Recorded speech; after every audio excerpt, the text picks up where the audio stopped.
This fall, your teacher may have you join a Zoom meeting. Zoom is another way to connect with our students and teachers here in District 15. Your teacher will have to give you a link to join a Zoom meeting. Sometimes there is a password for the Zoom meeting. Make sure you look for the password.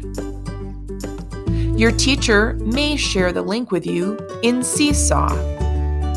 In this student's Seesaw, they have an announcement in their inbox with a link to join the meeting. You click the link, and it will launch Zoom.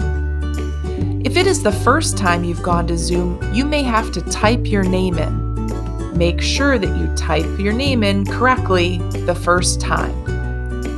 Once you're in Zoom, your teacher will admit you into the meeting.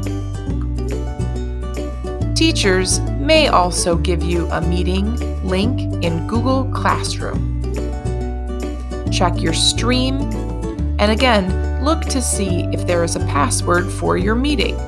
The teacher will tell you if there's going to be a password. This is done for safety. To get to the Zoom meeting, just click the link and you'll be connected to the Zoom meeting. You do have to wait for your teacher to let you into the meeting, so please be patient and know that they will allow you in. When you're in a Zoom meeting, you can see the microphone in the bottom left-hand corner. Click it to turn it on and off. You can also see the camera control, and you can turn it on and off. If you want to know who is in your meeting, click the Participants button, and you will see their names in the upper right-hand corner. If you want to see the chat for a meeting, click Chat. Remember, your teacher may have chat turned off. Lastly, when you're finished with your Zoom meeting, you can press the Leave Meeting button.